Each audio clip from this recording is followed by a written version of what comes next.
الحمد للہ رب العالمین والصلاة والسلام علی رسولہ الکریم اما بعد۔ ناظرین اکرام،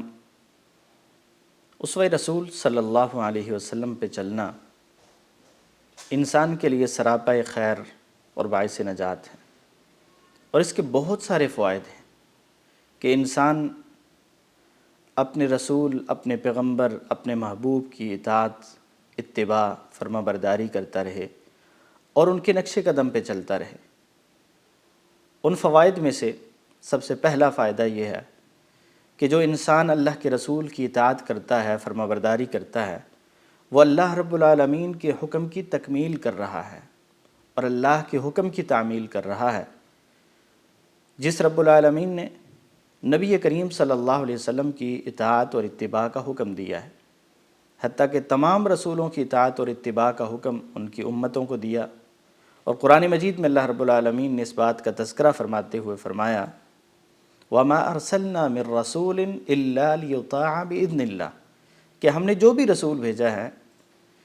اس کے بھیجنے کا ایک مقصد یہ تھا کہ اس کی اطاعت کی جائے، اس کی اتباع کی جائے۔ نبی کریم صلی اللہ علیہ وسلم کی اطاعت اور اتباع سے اللہ رب العالمین کی بندگی ہوتی ہے، اللہ رب العالمین کا حکم پورا ہوتا ہے، جو اللہ رب العالمین ہمارا خالق و مالک ہے اور جس نے ہمیں پیدا ہی اس لیے کیا ہے کہ ہم اس کے حکم مانیں اور اس کی بندگی کریں۔ دوسرا فائدہ یہ ہوتا ہے کہ اس رب العالمین کی محبت حاصل ہوتی ہے اور گناہوں کی معافی ملتی ہے اس انسان کو جو اللہ کے رسول صلی اللہ علیہ وسلم کی فرما برداری کرتا ہے اور آپ کے اسوہ کے مطابق اپنی زندگی گزارتا ہے۔ قرآن مجید میں اللہ رب العالمین فرماتے ہیں قُلْ إِن كُنتُمْ تُحِبُّونَ اللَّهَ فَاتَّبِعُونِي يُحْبِبْكُمُ اللَّهُ وَيَغْفِرْ لَكُمْ ذُنُوبَكُمْ۔ اور یہ بہت بڑی بات ہے، بہت بڑی خوشخبری ہے۔ اللہ رب العالمین اپنے بندوں سے کہتے ہیں کہ اگر تم چاہتے ہو کہ تم میری محبت حاصل کر لو، اور اپنے پیغمبر سے کہا قل، ان کو کہہ دیجئے ان کنتم تحبون اللہ، اگر تم اللہ سے محبت کرتے ہو، اللہ سے محبت کرنا چاہتے ہو، فاتبعونی، تو میری پیروی کرو، یعنی رسول اللہ صلی اللہ علیہ وسلم کی ہم پیروی کریں گے، اطاعت کریں گے، اتباع کریں گے، آپ کے اسوہ کے مطابق زندگی گزاریں گے، اللہ رب العالمین ہم سے محبت کرنے لگ جائیں گے، اور اللہ رب العالمین ہمارے گناہوں کو بھی معاف فرما دیں گے۔ تو یہ بہت بڑی خوشخبری اور بڑی سعادت کی بات ہے کہ اللہ رب العالمین اپنے بندوں سے محبت کرنے لگ جائیں۔ ہر بندہ چاہتا ہے کہ ہمیں رب سے محبت حاصل ہو جائے، لیکن رب العالمین اس بندے سے محبت کرنے لگ جاتے ہیں اور اس کے گناہوں کو بھی معاف فرما دیتے ہیں جو بندہ رسول اللہ صلی اللہ علیہ وسلم کی اطاعت اور اتباع کرتا ہے اور آپ کی فرما برداری کرتا ہے۔ اسی طرح اس کا تیسرا اور بہت بڑا فائدہ یہ ہے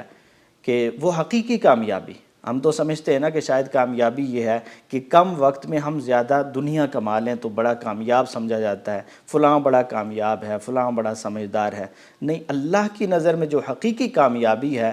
جس کے بارے میں قرآن مجید میں بھی اللہ رب العالمین نے فرمایا من زحزح عن النار وادخل الجنت فقد فاز، کہ جس کو جہنم کی آگ سے بچا دیا گیا اور جنت کا داخلہ مل گیا وہ کامیاب ہو گیا۔ یہ حقیقی جو کامیابی ہے یہ بھی اس انسان کو ملتی ہے جو اللہ کے رسول صلی اللہ علیہ وسلم کی فرما برداری کرتا ہے اور آپ کے اسوہ کے مطابق اپنی زندگی گزارنے کی کوشش کرتا ہے۔ قرآن مجید میں اللہ رب العالمین نے فرمایا وَمَن يُطِعِ اللَّهَ وَرَسُولَهُ فَقَدْ فَازَ فَوْزًا عَظِيمًا، کہ جو انسان اللہ اور اس کے رسول کی اطاعت کرتا ہے، فرما برداری کرتا ہے، فقد فاز فوزا عظیما، اس نے بڑی عظیم کامیابی کو حاصل کر لیا۔ اللہ رب العالمین ہمیں یہ عظیم کامیابی حاصل کرنے کی توفیق عطا فرمائے اور اپنی زندگیوں کا ہر پہلو